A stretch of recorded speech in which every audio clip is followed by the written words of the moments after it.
ঠাকুর মা স্বামীজির শ্রীচরণে ভক্তিপূর্ণ প্রণাম জানিয়ে আজকের নিবেদন শ্রী রামকৃষ্ণের প্রথম জীবনে দুবার সমাধি হয়।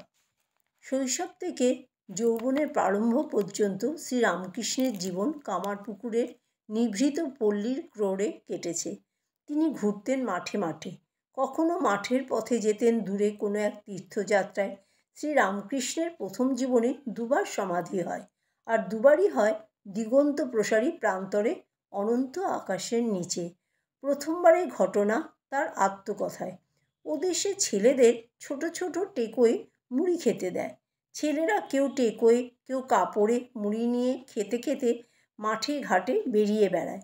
একদিন সকালবেলা টেকোয় মুড়ি নিয়ে মাঠের আলপথ দিয়ে খেতে খেতে যাচ্ছি। আকাশে একখানা সুন্দর জলভরা মেঘ উঠেছে। এমন সময় এক ঝাঁক সাদা দুধের মতো বক ওই কালো মেঘের কোল দিয়ে উড়ে যেতে লাগলো। সে এমন এক বাহার হলো, দেখতে দেখতে অপূর্বভাবে তন্ময় হয়ে পড়ে গেল। মুড়িগুলো আলের ধারে ছড়িয়ে গেল। দ্বিতীয়বারের ঘটনা। আপন মনে দেবতাদের পুণ্যকথা, লীলাকীর্তন, ভক্তিপূর্ণ ভজন গেয়ে বেড়াতেন তিনি পল্লীর পথে মাঠে। যারা শুনতো বলতো, গদাইয়ের গান শুনে আর কোনো গান মিঠে লাগে না। গদাই কান খারাপ করে দিয়েছে। গাঁয়ের মেয়েদের সঙ্গে একদিন চললেন তিনি দূর গ্রাম আনুরে দেবী বিশালাক্ষী দর্শনে। প্রান্তরের মধ্যেই ঘটল অভাবনীয় ঘটনা।